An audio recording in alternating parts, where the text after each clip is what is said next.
Hello my dear students, देखिए बेटा, आज मैं आप लोगों के लिए एक पूरा का पूरा एक किसी रेपुटेड स्कूल का पेपर है, ठीक है। नाम डिस्क्लोज करूंगा नहीं। उस स्कूल के पेपर को हम सॉल्व करेंगे, ठीक है। इसमें किस तरीके से क्वेश्चंस आपके 11th क्लास में केमिस्ट्री में आएंगे। जो फॉर्मेट है सीबीएसई का, जैसे कि आपको पता है, उसके अंदर एमसीक्यूज भी आते हैं आज के टाइम में, असर्शन रीजनिंग के क्वेश्चन भी आते हैं, केस स्टडीज भी आते हैं, और जो पहले का पैटर्न था, जो क्वेश्चन सीधा डायरेक्ट थे, वो पूछे ही जाते हैं, ठीक है। तो चलिए हम स्टार्ट करते हैं। इसके अंदर सबसे पहले इसके अंदर स्ट्रक्चर देख लेते हैं। ये जो फॉर्मेट बना है, बिल्कुल बनाया गया है 23 से 24 के लिए, ठीक है। मैं ये बिल्कुल क्लेम नहीं करूंगा कि मैंने बनाया है, ठीक है। पेपर ये किसी अच्छे रेपुटेड स्कूल का है पेपर, ठीक है, ओके। तो इसके अंदर आपको 33 क्वेश्चंस मिलेंगे, जिसमें सेक्शन ए के अंदर आपके पास एमसीक्यूज क्वेश्चन मिलेंगे जो 1 नंबर कैरी करेगा। सेक्शन बी के अंदर आपके पास 5 क्वेश्चंस होंगे जो 2 मार्क्स को कैरी करेंगे। सेक्शन सी के अंदर 7 आंसर होंगे, 7 क्वेश्चंस होंगे जिसमें 3 मार्क्स को कैरी करेगा। और जो सेक्शन डी है आपका, जो केस स्टडीज के बेस पे होगा, 4 नंबर का होगा। उसके बाद आपका तीन क्वेश्चंस होंगे जो 5 मार्क्स को कैरी करेंगे। इसी तरीके से आपका बोर्ड का पेपर भी बनेगा, ठीक है ना, बिल्कुल सेम पैटर्न पे, ऐसी तरीके से। और हर सारे क्वेश्चंस यहाँ पे कंपलसरी होंगे। और क्वेश्चन में आपको जो क्वेश्चन पेपर होगा उसके अंदर आपको लॉग और एंटी लॉग की वैल्यूज गिवन दे रखी होंगी। क्लियर बेटा, ओके।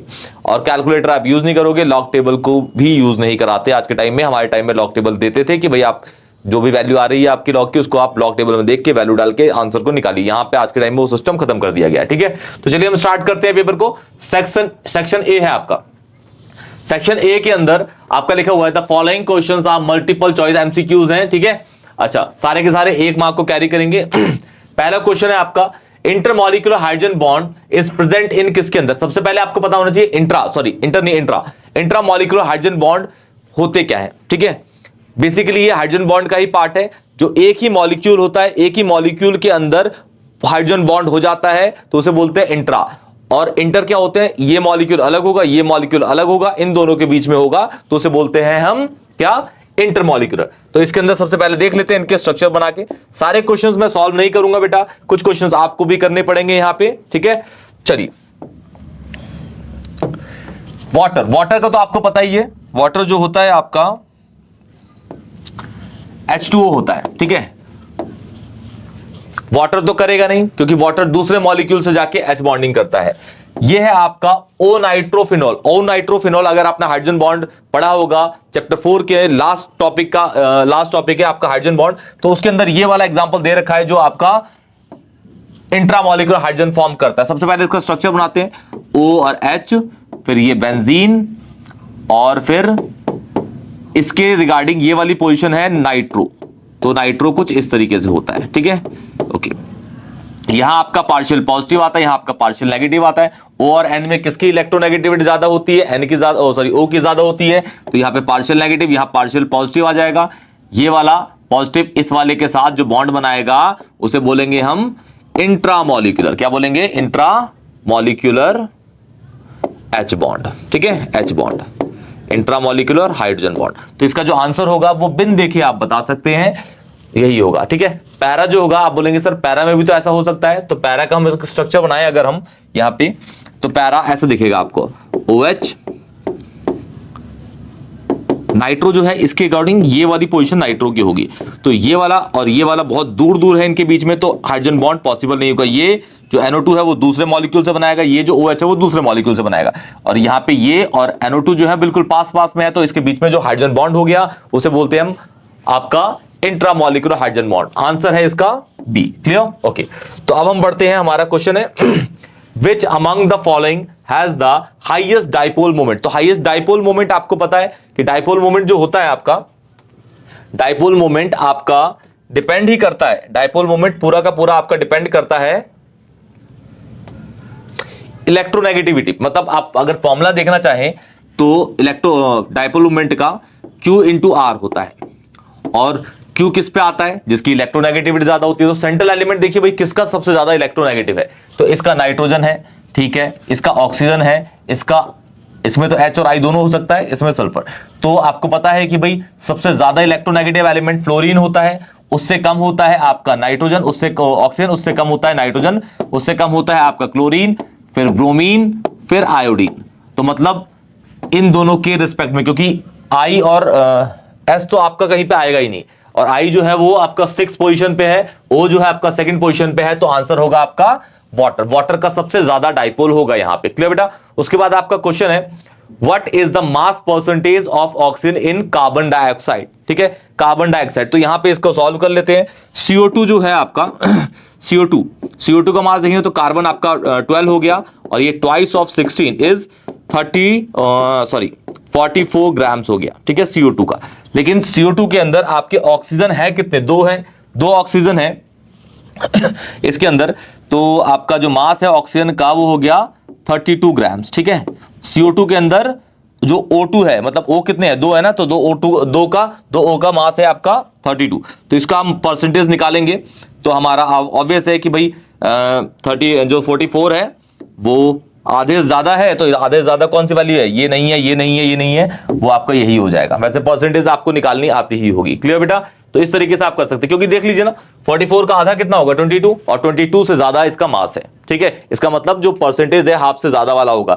आपको यहाँ पे दिमाग भी यूज करना है, ज्यादा कैलकुलेशन मत करिएगा, दिमाग यूज करेंगे तो हो जाएगा आपका। ठीक है ना, ये तो होगा नहीं, ये भी नहीं, क्योंकि हाफ से मतलब 50% ज्यादा ही होगा, तो एक ही आंसर है आपका, वो होगा ए यहाँ पे। क्लियर? ओके, अब हम बढ़ते हैं आके ये 4th क्वेश्चन है आपका। Which of the following terms are unitless. तो आपको पता है कि भाई पहला दे रखा है आपका मोलैलिटी। मोलैलिटी की होती है मोलल या फिर मोल पर केजी, और मोल फ्रैक्शन की कोई यूनिट नहीं होती, क्योंकि ऊपर भी मोल होता है, नीचे भी मोल, और मोल कट जाता है तो उसकी कोई यूनिट नहीं होती। ठीक है, मास परसेंटेज की होगी और इसकी भी होती है। क्लियर है? तो हमारा यहां पे जो होगा वो मोल फ्रैक्शन होगा। क्लियर है? या फिर आप कह सकते हैं MCQ, हाँ यही होगा, मोल फ्रैक्शन। क्लियर बेटा? ओके, फिर हमारा अब आ गया ये क्वेश्चन है 5th। क्या रखा है? What is the oxidation state of Mn in K2MnO4। तो K की अगर हम यहां लिखे K2MnO4, तो K पे 1 चार्ज होता है, और 2 times plus X plus -2 into 4 is equal to 0। तो X की वैल्यू यहां कैलकुलेट करके आ जाएगी +6। ये आप लोगों ने रेडॉक्स रिएक्शन में बहुत बार पढ़ा होगा। ठीक है, तो आंसर है यहां पे 6 इसका। क्लियर है? उसके बाद बोला गया है आपसे the number of radial nodes of 3p orbital is. ठीक है, तो रेडियल नोड्स का जो फॉर्मूला होता है, रेडियल नोड्स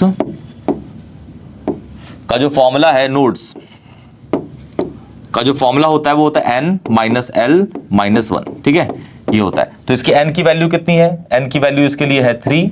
ठीक है, और p के लिए l की वैल्यू होती है 1। वैल्यू डालिए, 3 - 1 - 1 इज इक्वल टू 1। तो इसकी आंसर होगा 1, तो इसका रेडियल नोट होगा 1। क्लियर है बेटा? ठीक है, अब ये 7th क्वेश्चन है आपका। A reaction A plus B gives C plus D and Q. Q is यहाँ पे heat, ठीक है, is found to have a positive entropy. Entropy, ठीक है, एंट्रोपी पाई गई यहाँ पे पॉजिटिव चेंज, मतलब डेल्टा S की वैल्यू आपकी पॉजिटिव है। तो आप इस क्वेश्चन को खुद ट्राई करिएगा एक बार। ठीक है, मुझे आंसर कमेंट सेक्शन में जरूर बताइएगा। ठीक है, कि भाई possible at high temperature, possible only at low temperature, not possible at any temperature, और ये आपका possible at any temperature. Clear है? तो एंट्रोपी आपकी पॉजिटिव है। क्लियर है बेटा? तो इसको भी आप करके रखिएगा, है ना बेटा? ओके, फिर ये वाला भी आपका ये क्वेश्चन है N2 + 3H2 गिव्स 2NH3 है यहाँ पे। ठीक है ना, इसके अंदर मिसप्रिंट है बेटा। ठीक है, और ये जो है आपका डेल्टा S दे रखा है नॉट का। ठीक है, एंथैल्पी दे रखी है बेसिकली। आपको बताना है what is the standard enthalpy of formation of NH3। ठीक है, तो इसका आंसर ही मुझे आप कमेंट सेक्शन में बताइएगा। थर्मो का है, इजी है, बहुत स्टार्टिंग के पोर्शन के हैं, वो कर दोगे आप लोग। ठीक है, चलिए ओके, आगे बढ़ते हैं। देखिए, फिर आपका ये क्वेश्चन है कि conjugate acid of NH3। Conjugate acid कैसे बनता है भाई? जब कोई भी कॉन्जुगेट एसिड, ठीक है, कॉन्जुगेट एसिड ऐसे बनता है जब कोई भी बेस H+ गेन कर लेता है। जब कोई भी बेस H+ गेन कर लेता है तो जो बनता है उसे कॉन्जुगेट एसिड कहते हैं। तो जस्ट लाइक जब कोई भी बेस जब H+ को ले लेगा तो जो बनता है उसे बोलते हैं कॉन्जुगेट एसिड। तो ये हमारे यहाँ पे इसका बताना है हमें। तो NH3 ले लीजिए और NH3 पे H+ जोड़ दीजिए, तो ये बन जाएगा आपका NH4 पॉजिटिव। क्लियर है, NH4 पॉजिटिव। तो यहां भी आंसर होगा उसको डाल दीजिए, आपका आंसर ये होगा। क्लियर है। उसके बाद फिर when two reactant A and B are mixed to give product C and D। ठीक है, ओके। तो रिएक्शन क्वोशिएंट Q, ये रिएक्शन क्वोशिएंट वाला है जिसमें ग्राफ बनते हैं QC और KC जब इक्वल होते हैं तो रिएक्शन इक्विलिब्रियम पे होती है, और QC जो होता है जब बड़ा होता है KC से तो रिएक्शन बैकवर्ड होती है, और KC जब बड़ा होता है QC से तो फॉरवर्ड होती है। तो इसका भी आप आंसर मुझे बताएंगे। क्लियर बेटा, ओके। फिर आपका ये आपका 11th है। 11th ये आंसर नहीं है, ये क्वेश्चन ही है। ठीक है, क्वेश्चन है विच of the following is unsaturated. Unsaturated आपके कौन से होते हैं? डबल या ट्रिपल बॉन्ड होते हैं। क्लियर, डबल या ट्रिपल बॉन्ड, जिसमें आपको फॉर्मूला होता है CnH2n+2। तो ये आपका अनसैचुरेटेड के लिए होता है, जिसमें आपको दिख रहा है ये वाला फॉर्मूला आपका फॉर्म कर जाएगा। और ये आपका C4H8 है, तो ये आपका आ जाएगा एल्कीन के अंदर, जो फॉर्म करेगा। एल्कीन का फॉर्मूला होता है CnH2n। ठीक है ना। तो जब जितने कार्बन है उससे अगर डबल हाइड्रोजन होते हैं, ठीक है, तो उसे आप बोलोगे क्या? एल्कीन। ठीक है ना, एल्कीन है। एल्काइन तो इसके अंदर है ही नहीं। लेकिन इसके अंदर ना अगर क्वेश्चन देखा जाए तो यहाँ पे अनसैचुरेटेड बोला है, तो अनसैचुरेटेड तो ठीक है, लेकिन इस फॉर्मूले से हम साइक्लिक एल्कीन फॉर्म कर सकते हैं, जो कि अनसैचुरेटेड बिल्कुल नहीं होगा। चलिए देखिए, उसको बनाता हूं मैं CH2 एंड CH2। तो ये आपका एक कंपाउंड बन गया, इसका नाम है साइक्लोब्यूटेन। ठीक है, और साइक्लोब्यूटेन आपका बिल्कुल भी एक अनसैचुरेटेड नहीं है। तो यहाँ पे इसको लिखना चाहिए था कि जो साइक्लिक कंपाउंड्स नहीं होंगे उसके रिगार्डिंग। ठीक है, लेकिन फिर भी जो भी है क्वेश्चन वो सही है, बच्चे कर लीजिएगा आप लोग उसको। ठीक है ना बेटा, इजी है, आप लोग कर लीजिएगा। चलिए आगे देखते हैं बेटा, 12th क्वेश्चन है। 12th क्वेश्चन को देखते हैं। क्वेश्चन बोला गया है the IUPAC name of the following of the compound. Sorry, तो कंपाउंड का सबसे पहले हम एक प्यारा सा स्ट्रक्चर बनाते हैं। तो ये CH3 हो गया, C डबल बॉन्ड हो गया, CH हो गया, और एक स्पेस CH3 हो गया, और एक स्पेस CH3 हो गया। ठीक है, ये H है। ठीक है, तो इस कंपाउंड का आपको नाम बताना है। तो इस कंपाउंड का अगर नाम करेंगे तो 1 2 3 4, तो ये हो जाएगा आपका 3-मिथाइल ब्यूटेन 2-on। तो ये वाला इसका नाम है 3-मिथाइल। ठीक है बेटा, 3-मिथाइल जो लिखा हुआ है ब्यूटेन 2-on, इसका नाम है बेटा। तो आंसर हो जाएगा इसका आपका ये वाला। सही है बेटा, 12 क्वेश्चंस आपके हो चुके हैं। उसके बाद आपके हैं डायरेक्शन में each of the questions contain 2 statement, वो असर्शन रीजनिंग के हैं। ठीक है, तो ये आप पढ़ लीजिएगा और इसके आंसर, ऐसा आप लोगों ने प्रैक्टिस करी होगी, लेकिन फिर भी इसको पढ़ लीजिएगा। मैं यहां से इसको स्टार्ट करता हूं। ठीक है, कौन कौन से पॉइंट्स है इसके अंदर? पहला, दूसरा, ठीक है, ये और ये आपका है चौथा। ठीक है, तो 4 दे रखे हैं आपके इसी के अंदर। तो ये क्वेश्चन आपका असर्शन यहां से होगा। ठीक है, पहला आप देख लीजिए, यहाँ पे गलत दे रखा है थोड़ा सा, तो सही कर देते हैं इसको, कोई परेशानी नहीं है। ये A हो गया, सही है। ठीक है, B हो गया, इसको हम C कहेंगे। ठीक है बेटा, ये C हो जाएगा, और D आपका ये वाला है। ठीक है ना, तो देख लीजिए, इसको नोट कर लीजिएगा।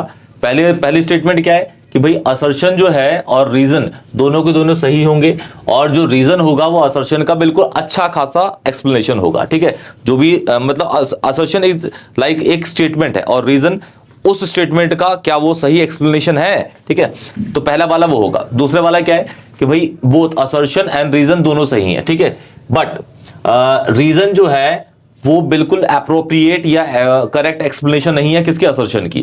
फिर सी आपका क्या है? बोथ असर्शन एंड रीजन दोनों के दोनों गलत है।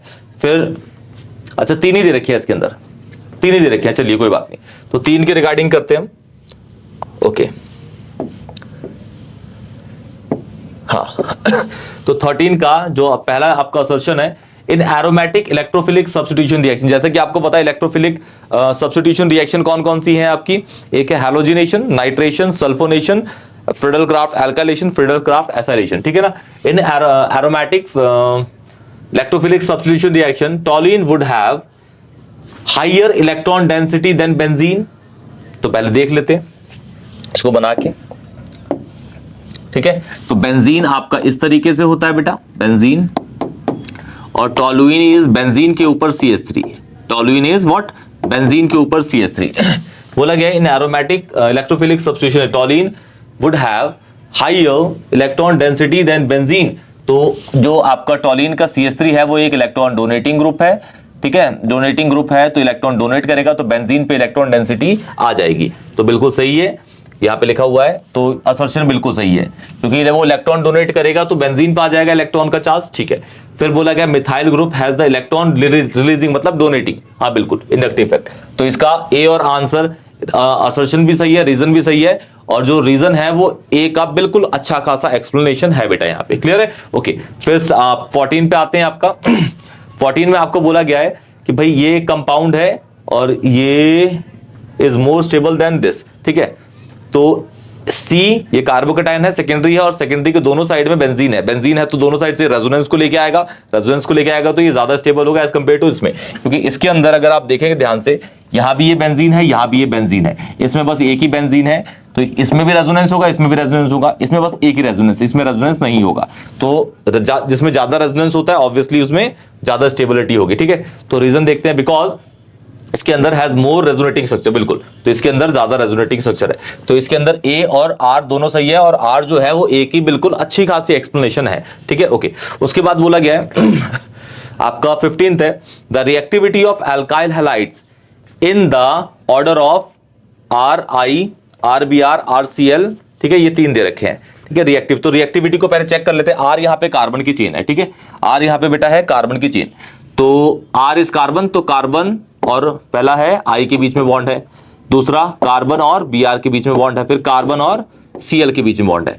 तो यहाँ पे जो कार्बन है, कार्बन का साइज इतना है, इसका मान लेते हैं, इसका मान लेते हैं, लेकिन इन तीनों में आई का साइज बहुत बड़ा है, Br का उससे छोटा है और इसका थोड़ा और छोटा है, तो इसकी बॉन्ड लेंथ बड़ी होगी, इसकी बॉन्ड लेंथ थोड़ी और छोटी होगी, इसकी सबसे छोटी होगी, तो ये वाला जल्दी टूट जाएगा, मतलब ये ज्यादा रिएक्टिव होगा, ये वाला ज्यादा रिएक्टिव होगा। तो रिएक्टिविटी ऑर्डर तो आपको बिल्कुल परफेक्ट दे रखा है, ये ज्यादा रिएक्टिव होगा, इससे कम, इससे कम, बिल्कुल, क्योंकि बॉन्ड लेंथ जिसकी ज्यादा होगी वो जल्दी टूट जाता है और जल्दी रिलीज करके वो रिएक्शन को परफॉर्म करता है, क्लियर है। ओके, इसके बाद बोला गया है bond strength of CI, CBr, CCl follow the reverse order.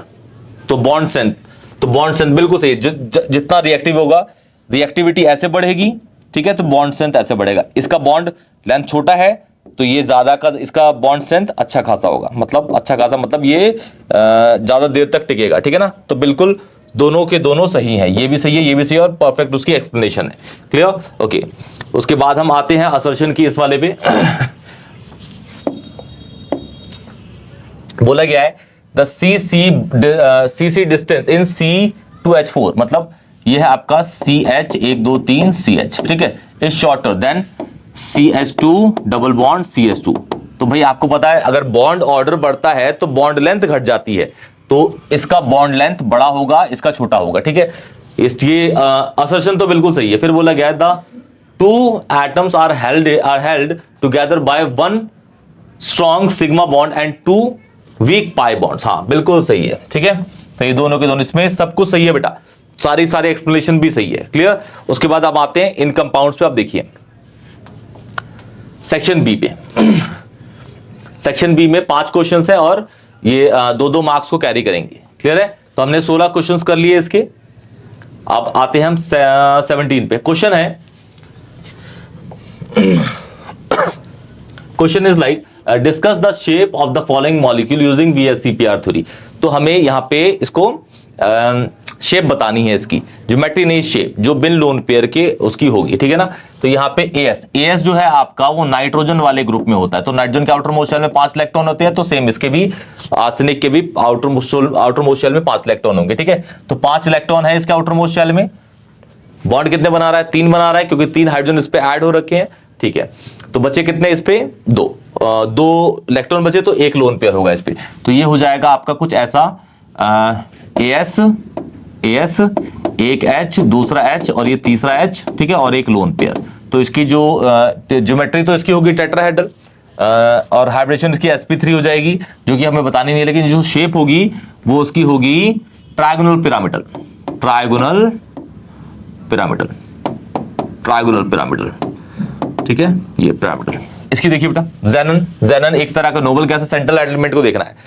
ज़ेनन एक तरह का नोबल गैस है, नोबल गैस के आउटर मोस्ट शेल में 8 इलेक्ट्रॉन होते हैं। बॉन्ड कितने बना रहा है ये? 4 मतलब 4 इलेक्ट्रॉन ज़ेनन की बिजी है, तो बचे कितने? 4 के आधा कर दीजिए, उतने लोन पेयर हो गए। तो इस पे 2 लोन पेयर हो गए। स्ट्रक्चर इसका बन जाएगा कुछ ऐसा, एफ एफ एफ एफ, ऐसे ऐसे ऐसे ऐसे ऐसे, ठीक है, और एक लोन पेयर ऊपर, एक लोन पेयर नीचे। तो ये बन जाएगा आपका square planar, square planar. This is what? Square planar, square planar. Clear है? तो इसकी शेप निकल जाएगी। क्लियर? उसके बाद आपको why do we prefer molality over molarity for the expressing the concentration of solution? तो क्योंकि जो मोलैरिटी है, मोलैरिटी में मोलैरिटी जो है, मोलैरिटी को यहां लिखते हैं स्मॉल m को। इसका फॉर्मूला होता है NB, मतलब NB मतलब given mass upon molar mass solute का, और ये होता है WA मतलब सॉल्वेंट का मास, और ये ग्राम में है। तो यहां पे देखेंगे तो ये भी मास है, ये भी मास है, पूरा का पूरा मास है। मास होता है मोलैलिटी के अंदर, तो टेम्परेचर बढ़ाओगे या घटाओगे तो मोलैलिटी चेंज नहीं होती, ठीक है। लेकिन अगर हम मोलैरिटी की बात करें तो मोलैरिटी में सेम ऐसे रहेगा, बस इसकी जगह क्या आता है? वॉल्यूम आ जाता है। क्या जाता है? वॉल्यूम। और वॉल्यूम अगर टेम्परेचर बढ़ाओगे या घटाओगे तो वॉल्यूम चेंज होता है। वॉल्यूम चेंज होगा तो ऑब्वियसली मोलैरिटी पे भी असर पड़ता है। क्लियर बेटा? फिर यहाँ पे आपको Kc और Kp के बीच में रिलेशन ड्राइव करनी है, जो कि आपकी रिलेशन होती है Kp is equal to Kc RT की पावर डेल्टा Ng, ठीक है ना। ये वाली आपको ड्राइव करनी है, जो कि एनसीईआरटी में आपको बिल्कुल मिल जाएगी। फिर आपका क्वेश्चन आता है, what is the difference between electron gain enthalpy and electronegativity? ठीक है, तो इलेक्ट्रोनेगेटिविटी क्या होती है? The tendency to attack the shared pair of electron towards itself. मतलब जिस एलिमेंट की इलेक्ट्रोनेगेटिविटी ज्यादा होगी, वो जिससे अटैच है उसके इलेक्ट्रॉन भी अपने साइड में खींच लेगा, तो ऑब्वियसली अपने ऊपर चार्ज कर लेगा एक बार नेगेटिव। जो सबसे ज्यादा होती है फ्लोरीन की, उससे कम होती है पीरियोडिक टेबल में ऑक्सीजन की, उससे कम होती है आपकी नाइट्रोजन की, उससे कम होती है क्लोरीन, फिर ब्रोमीन, फिर आयोडीन। तो 6 आपको याद रखने हैं। और वो किस पैटर्न में इलेक्ट्रोनेगेटिविटी की याद रखिएगा, हम ऐसे याद रखते हैं, फोन CBI। क्लियर है? तो फोन फ्लोरीन ऑक्सीजन नाइट्रोजन, लेकिन ये कार्बन नहीं है, क्लोरीन है, ये BR है, ठीक है ना। तो इस तरीके से। और इलेक्ट्रॉन गेन एंथैल्पी, कोई भी एलिमेंट जब इलेक्ट्रॉन को क्या करता है? गेन करता है। तो जनरली इलेक्ट्रॉन गेन एंथैल्पी आपकी नॉन मेटल्स की ही होती है।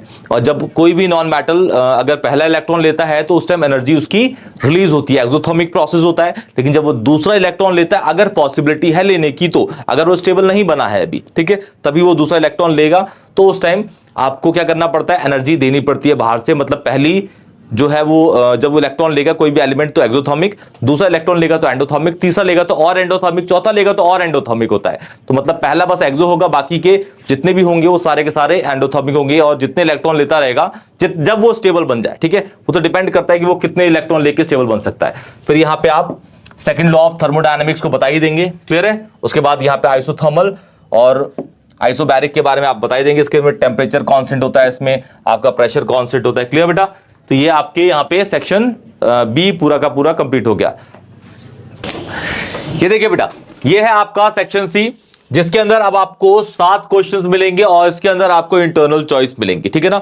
सारे क्वेश्चंस में नहीं मिलेगी, जितने क्वेश्चंस में वो पेपर के अकॉर्डिंग है वो देख लीजिएगा, ठीक है। चलिए देखिए, क्वेश्चन है आपका 22, using MOT molecular orbital theory compare the bond energy and magnetic character of O2 positive and O2 ऊपर एक नेगेटिव, ठीक है ना। तो बॉन्ड एनर्जी आपकी क्या होती है भाई?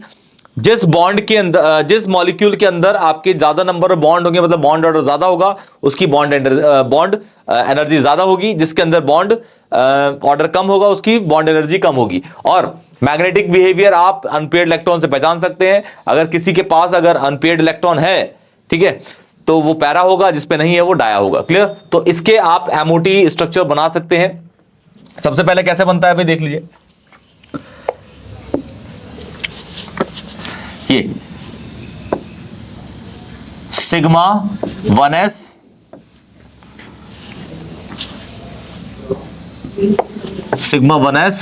फिर इससे ज्यादा होता है सिग्मा स्टार 1s, फिर इससे ज्यादा होता है सिग्मा 2s, फिर इससे ज्यादा होता है सिग्मा स्टार 2s, फिर इससे ज्यादा होता है आपका फिर इंक्रीज करता है, ऑर्डर निकलता है आपका ऑक्सीजन के लिए 1 2 2 1, ठीक है। तो ये आपका हो जाएगा पाई सॉरी सिग्मा, ये सिग्मा 2p/z, फिर सॉरी ये ऐसा ऑर्डर आएगा, फिर आपका आएगा 2 पाई का 2px, फिर इसकी एनर्जी बराबर होती है 2py के, फिर इसकी थोड़ी ज्यादा होगी, अब एंटी बॉन्डिंग आ जाते हैं आपके 2px is equal to star में, फिर पाई 2py, और इसका ज्यादा होगा फिर 2 सिग्मा का 2pz से। क्लियर है, एंटी बॉन्डिंग है। तो टोटल नंबर ऑफ इलेक्ट्रॉन इसके अंदर आपको अगर भरने हैं तो O और O, ठीक है, एक पे पॉजिटिव ले लेते हैं, इस पे हो गए 7 और इस पे हो गए 8, तो टोटल भरने आपको 15 इलेक्ट्रॉन्स, ठीक है। तो 2 2 2 2, यहां 8 हो गए, 8 फिर 2 फिर 2 10 12 13 14 और यहां पे आपका एक हो गया 15। तो यहां पे एक अनपेयर्ड इलेक्ट्रॉन होगा, तो ये होगा आपका पैरामैग्नेटिक। क्लियर, तो पैरामैग्नेटिक आप इससे पहचान जाएंगे। उसके बाद आपका अगर इसकी बात करें तो इस पे होंगे आपके कितने, ये 15 है तो इस पे 17 होंगे, मतलब ये भी 2 हो जाएगा और इसमें 1 हो जाएगा। Clear, okay clear. चलिए तो यहां पे आपके पास दोनों के पास चाहे ये हो या फिर ये हो, दोनों के पास आपके पास एक एक अनपेयर्ड इलेक्ट्रॉन होगा और दोनों के दोनों पैरामैग्नेटिक होंगे, दोनों के दोनों पैरामैग्नेटिक हैं। उसके बाद आप इन दोनों के बॉन्ड ऑर्डर निकाल लीजिएगा। आपको पता ही है बॉन्ड ऑर्डर निकालने का फॉर्मूला NB - Na/2 होता है। तो जिसका बॉन्ड ऑर्डर ज्यादा होगा वो ज्यादा आपका उसकी ज्यादा बॉन्ड एनर्जी होगी। Clear, okay. फिर आपका ये 23 क्वेश्चन है बेटा, 23 आपका मोलालिटी पे बेस है, ठीक है, आप लोग बहुत इजीली कर लेंगे इसको। फिर आपका ये बैलेंसिंग द रेडॉक्स रिएक्शन है, इसको हम करते हैं। देखिए इंपॉर्टेंट है, जैसे कि किसी भी टीचर ने आपको पढ़ाया होगा तो आपको बताया होगा कि भाई रेडॉक्स से ना बैलेंसिंग इंपॉर्टेंटली आती ही आती है। क्लियर, तो इसको हम करके देख लेते हैं। क्या देखिए यहां पे H पे +1 चार्ज होगा, यहां पे ये पैरोक्साइड है तो -1, यहां पे ये +2 है, यहां पे ये +3 है, यहां पे ये +1 है, यहां पे -2 है। क्लियर है, तो इसको हाफ रिएक्शन में तोड़ देते हैं हम। Fe आपका Fe2+ कन्वर्टिंग इनटू Fe+3, मतलब एक इलेक्ट्रॉन को वो लूज कर रहा है, तो ये आपकी ऑक्सीडेशन रिएक्शन होगी। और जो दूसरा है आपका H2O2 आपका कन्वर्ट हो रहा है H2O के अंदर, और मीडियम आपको बोल रखा है कि एसिडिक है, मतलब एसिडिक है तो आप H+ एंड H2O का यूज कर सकते हो इसमें बैलेंस करने के लिए H और O को। Clear, okay. तो यहां पे एक O पे है -1 और यहां पे एक O पे है -2, तो पहले 2 O बैलेंस कर देते हैं। देखिए बैलेंस कर दिए O, यहां भी 2 हो गए, यहां भी 2 हो गए, तो एक पे -1 -2, तो यहां पे 2 इलेक्ट्रॉन्स का गेन हो जाएगा, 2 इलेक्ट्रॉन्स।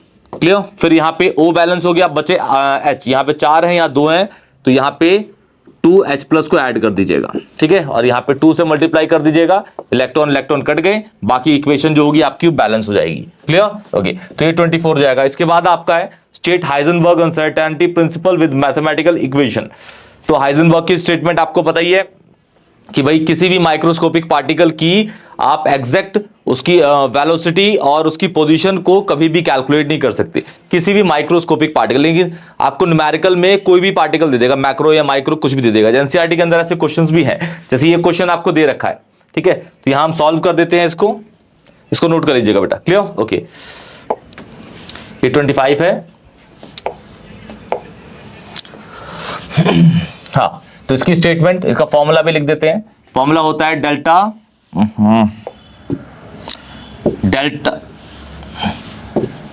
x डॉट आपका m डेल्टा v, और न्यूमेरिकल जब यूज करते हैं तो एक वर्ड डाल देते हैं, और मैथमेटिकल इक्वेशन में ऐसे इक्वल टू होता है, ये ग्रेटर देन होता है, और h/4π। क्लियर है, ओके। तो यहां पे आपको m की वैल्यू दे रखी है, ये है, ठीक है।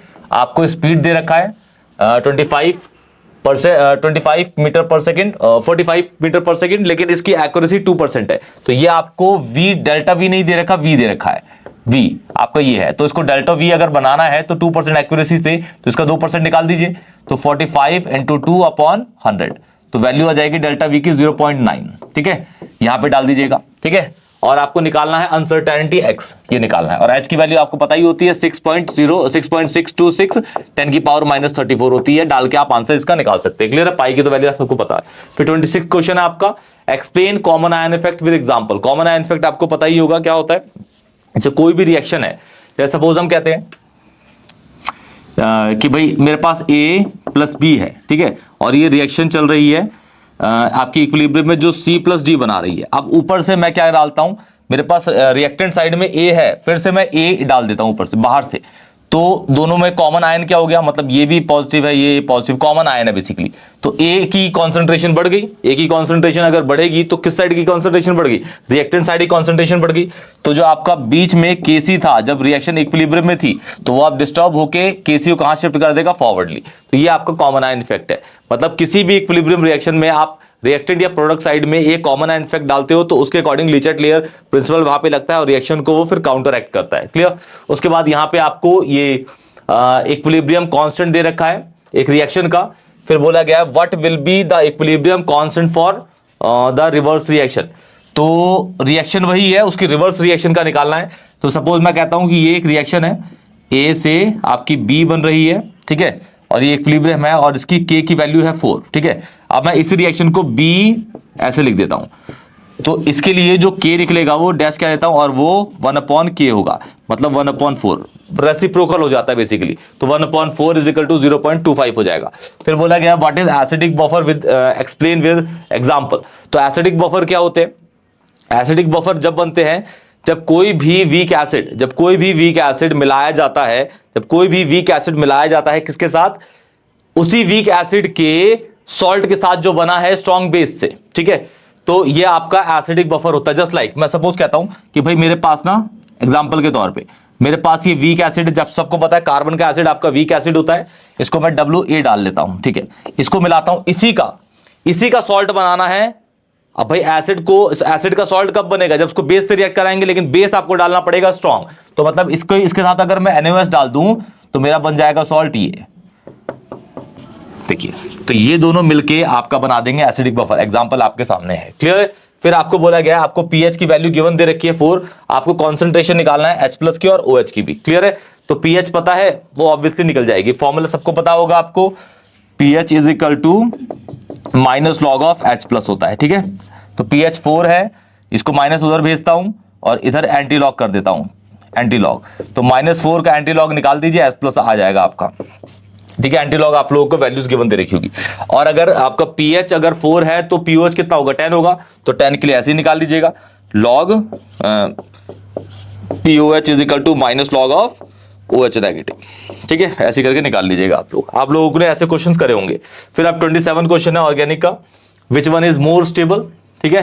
तो कौन ज्यादा स्टेबल होगा भाई, यहाँ पे तो रेजोनेंस है, यहाँ पे इलेक्ट्रॉन विड्रॉइंग ग्रुप है। तो जहां पे इलेक्ट्रॉन विड्रॉइंग ग्रुप होता है वो हमेशा एसिडिटी को बढ़ाता है। एसिडिटी को बढ़ाने वाला ये NO2 दिख रहा है आपको, NO2, ये NO2 है, ठीक है। इलेक्ट्रॉन विड्रॉइंग ग्रुप है और ये तो आपको दिख रहा है इलेक्ट्रॉन डोनेटिंग ग्रुप है। तो ये वाला आपका ज्यादा स्टेबल होगा और एसिडिक भी यही ज्यादा होगा। फिर यहाँ आपके पास है नेक्स्ट क्वेश्चन में इसके अंदर कि भाई आपके पास फिनॉल है, फिनॉल का रेजोनेटिंग स्ट्रक्चर बनाना है आपको। तो यहां बना के दिखा देते हैं, देखिए। तो इसको थोड़ा नीचे ले लेते हैं, देखिए यहां बना देते हैं। ये आपके पास है फिनॉल, ठीक है। फिनॉल बेसिकली क्या होता है, O के पास ये होता है, जब ये H+ आयन लूज कर देगा तो बन जाता है आपका फिनॉक्साइड। जब ये H+ आयन लूज कर देगा तो एरो ऐसा बनाते हैं, इलेक्ट्रोनेगेटिविटी O की ज्यादा है तो O पे हो जाएगा नेगेटिव, यहां पे ऐसे, ठीक है। और ये H+ आपका निकल चुका है, H+ निकल गया। क्लियर है? ओके। अब O पे नेगेटिव है तो इस कार्बन पे पॉजिटिव होना चाहिए, मतलब ये वाला डबल बॉन्ड टूटेगा और इलेक्ट्रॉन इधर मूव कर जाएगा, तो यहां पॉजिटिव इनमें डबल बॉन्ड बन जाएगा। अब ऐसा साइन बना लीजिए, ये O बॉन्ड टूट चुका है, यहां नेगेटिव हो गया, यहां पे ये ऐसे हो गया। क्लियर है? तो यहां नेगेटिव तो यहां होगा पॉजिटिव, मतलब ये इलेक्ट्रॉन यहां शिफ्ट हो जाएगा, मतलब ये O ऐसे, ठीक है। फिर यहां पे आपका बन गया डबल बॉन्ड, यहां पे हो गया नेगेटिव और ये ऐसे, यहां नेगेटिव है तो यहां होना चाहिए पॉजिटिव, मतलब इलेक्ट्रॉन यहां शिफ्ट हो जाएगा। तो ये ऐसे बन जाएगा O, ठीक है, ऐसे ऐसे, और ये नेगेटिव, यहां नेगेटिव यहां पॉजिटिव, मतलब इलेक्ट्रॉन ऐसे शिफ्ट हो जाएगा। तो यहां पे डबल बॉन्ड बन जाएगा दोबारा, ये। तो तो ये आपका रेजोनेटिंग स्ट्रक्चर बन जाएगा। क्लियर है। फिर बोला गया है draw the cis and trans structure of hexene. ठीक है, तो आप लोगों ने तो पढ़ा ही होगा, वैसे यहां बनाकर दिखा देते हैं आप लोगों को। इजी क्वेश्चन है बेटा, ज्यादा टफ नहीं है क्वेश्चंस। ठीक है, तो सबसे पहले हेक्स-2-इन का यहाँ पे स्ट्रक्चर बना देते हैं। तो हेक्स-2-इन बेसिकली क्या होता है, ये पहला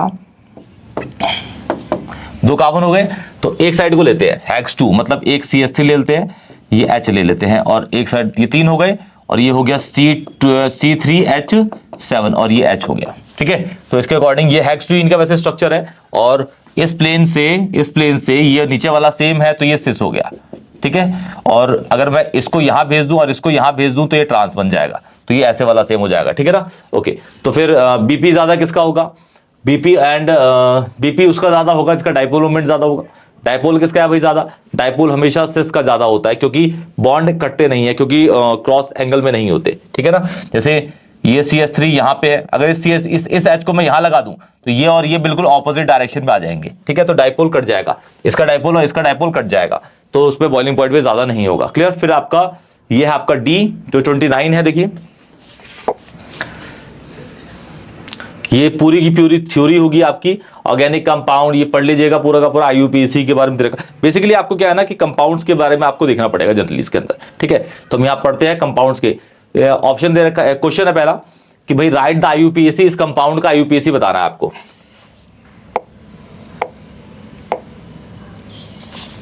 तो ये हो गया पहला, ये second, third, fourth, fifth, sixth, 7th, 8 और ये 9 हो गया। ये आपका 7 पे एक मिथाइल लगा हुआ है, और 5 और 4 के बीच में डबल बॉन्ड है, और पहले पे ये है। ठीक है, तो इसको लिख दीजिएगा 7 मिथाइल। ठीक है, और नॉन 4 इन 1 ओइक एसिड, 1 ओइक एसिड।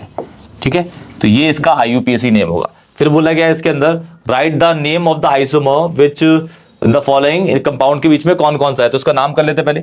इसका नाम हो जाएगा प्रोपेन 1 ऑल, इसका हो जाएगा 1 2 3 प्रोपेन 2 ऑल। पोजीशन आइसोमर है बेटा, क्योंकि यहाँ पे जो आपका फंक्शनल ग्रुप है या सफिक्स है उसकी पोजीशन वेरी कर रही है। क्लियर है।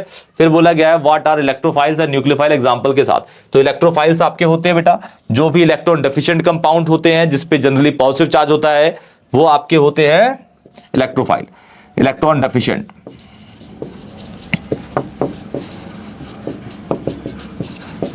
और ये होते हैं इलेक्ट्रॉन रिच, इलेक्ट्रॉन रिच। ठीक है, तो इसके एग्जांपल्स ले लीजिए, H+ हो गया जैसे, ठीक है, AlCl3 हो गया जैसे। ठीक है, इसमें ले लीजिए आपका, इसको इससे डिनोट करते हैं, OH नेगेटिव हो गया, NH3 हो गया, ETC लोन पेयर है इस पे, तो ये आपके न्यूक्लियोफाइल हो गए। क्लियर बेटा। तो न्यूक्लियोफाइल इलेक्ट्रोफाइल आप बहुत इजीली अच्छे से डिफाइन करिएगा नंबर के अकॉर्डिंग। ठीक है, स्टेटमेंट अच्छी सी, just like it states that. ठीक है, it is defined as the, इस तरीके से आप इसको स्टेटमेंट को लिखिएगा। क्लियर। फिर आपको बोला ड्रॉ द स्ट्रक्चर ऑफ 3-ऑक्सोपेंटेनॉल। ठीक है, यहां बना देते पहले। ठीक है, ये नाम है, तो पहले कितने कार्बन है, 5, 1 2 3 4 5। एल्डिहाइड है लास्ट वाले पे, पहला दूसरा तीसरा, 3 पे ऑक्सो है, बस बना दीजिए, ये इसका स्ट्रक्चर बन गया। ठीक है, फिर बोला गया find the number of sigma and pi electron इसके अंदर। तो पहले इसका स्ट्रक्चर बनाते हैं इस साइड में। तो 1 2 3 4 है, 1 2 3 4। ठीक है, यहां पे डबल बॉन्ड है, यहां पे डबल बॉन्ड है, और ये हो गया आपका H यहां पे, और ये हो गया H, ये हो गया H, और ये हो गया H। ठीक है, तो पहले सिग्मा गिनते हैं, 1 2 3 4 5 6 7 8 9। सिग्मा हो गए 9, और 1 2 पाई हो गए 2, खत्म, 2 पाई हो गया। ठीक है, तो इस तरीके से आप ये वाला क्वेश्चन भी आप ट्राई करिएगा। चलिए स्टार्ट करते, देखते हैं क्या है इसके अंदर भी, है ना। तो सीधा सीधा इसके अंदर पढ़ लेना पहले। ठीक है, क्या कह रखा है, how many elements are present in the third period of the p block element. तो पहले इसको प्रेडिक्टेबल यहां बना लेते हैं, हल्का सा यहां पे बना लेता हूं मैं प्रेडिक्टेबल। ठीक है बेटा, इतना ठीक है ना। ओके, देखिए प्रेडिक्टेबल बेसिकली आपको दिखता ऐसे है,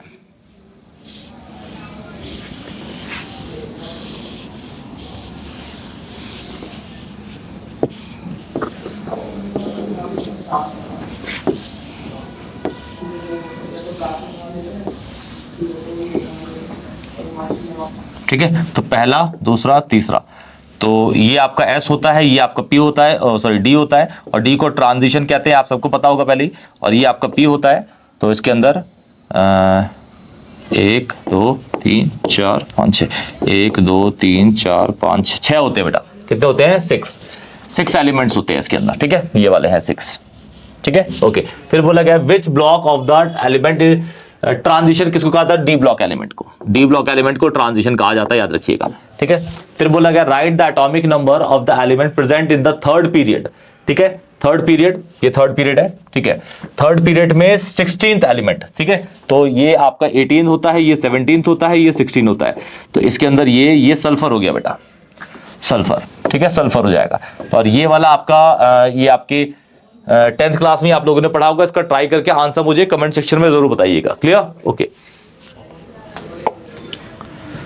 फिर आपको बोला गया है भाई आपको ई है, लास्ट है आपका सेक्शन, तो 5-5 नंबर कैरी करेंगे। Define the standard enthalpy of formation. कोई भी एक मोल सब्सटेंस जब फॉर्म होता है तो उसमें जो एनर्जी लगती है क्या निकलती है बेसिकली एक्सोथर्मिक होता है। तो उस पूरे प्रोसेस को या एंथैल्पी को हम बोलते हैं क्या?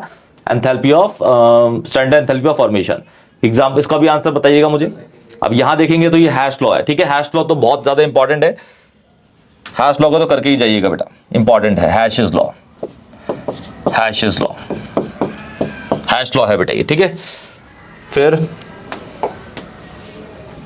आपका फिर ये एंथैल्पी ऑफ कंबशन, जब एक मोल किसी भी सब्सटेंस को हम कंबस्ट करते हैं, और कंबशन हमेशा एक्सोथर्मिक होती है, यही पता है सबको। अब इस क्वेश्चन को करेंगे हम, तो यहां पे चलिए इसको कर देते हैं बेटा, इस वाले को देखिए, यहां पे इन ए प्रोसेस हीट, इतनी हीट मतलब Q इज एब्जॉर्ब, तो प्लस में 710 जूल, ठीक है, और work done by the system, तो वर्क बाय नेगेटिव होता है, तो ये हो जाएगा आपका 394 जूल्स, और आपको निकालना है डेल्टा U। तो फ्लोट आपको पता ही है, फर्स्ट लॉ ऑफ थर्मो क्या कहता है? Delta U is equal to Q plus ये, है ना, तो ये निकालना है, ये वैल्यू आपको पता है, ये वाली पता है, निकल जाएगा, खत्म कर लीजिएगा, आंसर जो भी आएगा, है ना, ठीक है। 307 समथिंग मेरे ख्याल से आंसर आएगा आपका इसका, ठीक है बेटा, ओके। यहां पे आपके पास फॉर्मूला आपको बताना है कि स्पॉन्टेनियस, तो इसमें 2 फॉर्मूलाज यूज होंगे बेटा। एक तो आपका delta G is equal to delta H minus T delta S, ठीक है, और ये स्टैंडर्ड में यूज हो गए सारे, स्टैंडर्ड में, ठीक है। दूसरा एक फॉर्मूला आपका delta H delta U plus delta NG RT, ठीक है, स्टैंडर्ड। तो इस क्वेश्चन में आपको ये दे रखा है, ठीक है, और निकालना आपको ये है। ये निकालने के लिए आपको ये और ये सब पता होना चाहिए। T तो मुझे पता है, स्टैंडर्ड है, तो टेम्परेचर मेरा 298 केल्विन हो जाता है, लेकिन डेल्टा S नहीं पता, तो सॉरी डेल्टा H नहीं पता, डेल्टा S की वैल्यू तो दे रखी है, तो डेल्टा H निकलेगा मेरा, डेल्टा U दे रखा है, डेल्टा NG निकाल लेंगे, R की वैल्यू मुझे पता ही होती है, T पता ही होता हो मुझे, तो डेल्टा NG की वैल्यू निकाल लीजिएगा। प्रोडक्ट यहाँ पे बैलेंस करके इसको, है ना, तो ये 2 है, शायद 2 होता है, हाँ, तो ये हो जाएगा आपका 2 - 3, तो -1 इसकी वैल्यू हो जाएगी, तो इसको निकाल लीजिएगा। क्लियर बेटा? इस तरीके से क्वेश्चंस को भी आप कर लीजिएगा। क्वेश्चन है कि give a brief account for the following observation, n pentane has a higher BP than iso, क्योंकि इसमें ब्रांचिंग होती है। ब्रांचिंग हमेशा क्या करता है? बॉइलिंग पॉइंट को कम करता है, क्लियर, और मेल्टिंग पॉइंट को कम करता है। फिर बोला मीथेन कांट बी प्रिपेयर्ड या सिंथेसाइज फॉर वुड्स रिएक्शन से बाय वुड्स रिएक्शन। तो कभी भी even odd number of carbon के एल्केन फॉर्म नहीं होते, क्योंकि हमेशा वुड्स में डबलिंग होती है, डबलिंग हमेशा नंबर ऑफ कार्बन को इवन करती है, इसीलिए। क्लियर? फिर कंप्लीट द फॉलोइंग, इसको भी कर देते, चलिए कंप्लीट।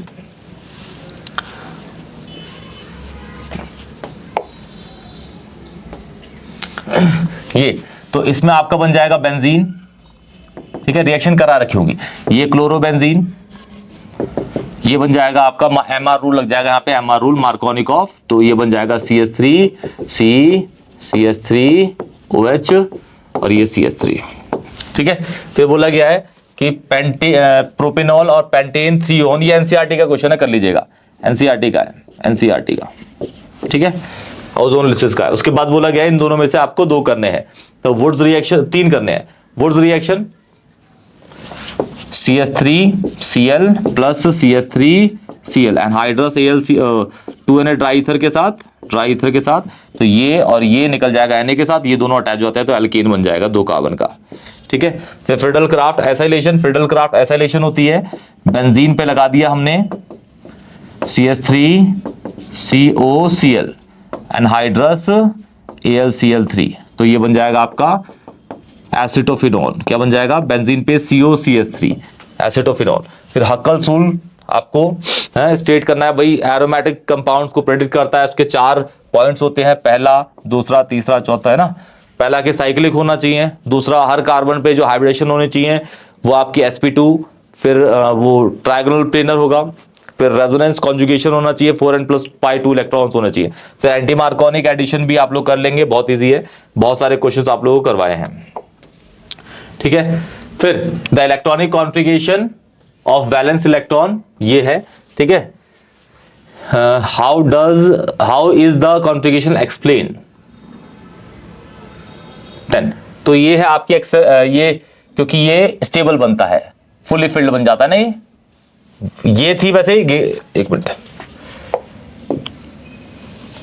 जो कॉपर है, कॉपर की इलेक्ट्रॉनिक कॉन्फ़िगरेशन 29 एटॉमिक नंबर होता है, आर्गन, और अगर हम देखें 3d9 4s2 होगा। ठीक है, 4s2, लेकिन ये GS है, GS मतलब ग्राउंड स्टेट, लेकिन जब इसका इलेक्ट्रॉन इसमें जंप कर जाता है तो ये बन जाता है 3d10 4s1, जो कि आपकी एक्साइटेड है और फुल्ली फिल्ड है और स्टेबल होगा। ठीक है, आर्गन की, क्लियर है बेटा। तो इस तरीके से ये वाली एक्साइटेड है, ये बनती है।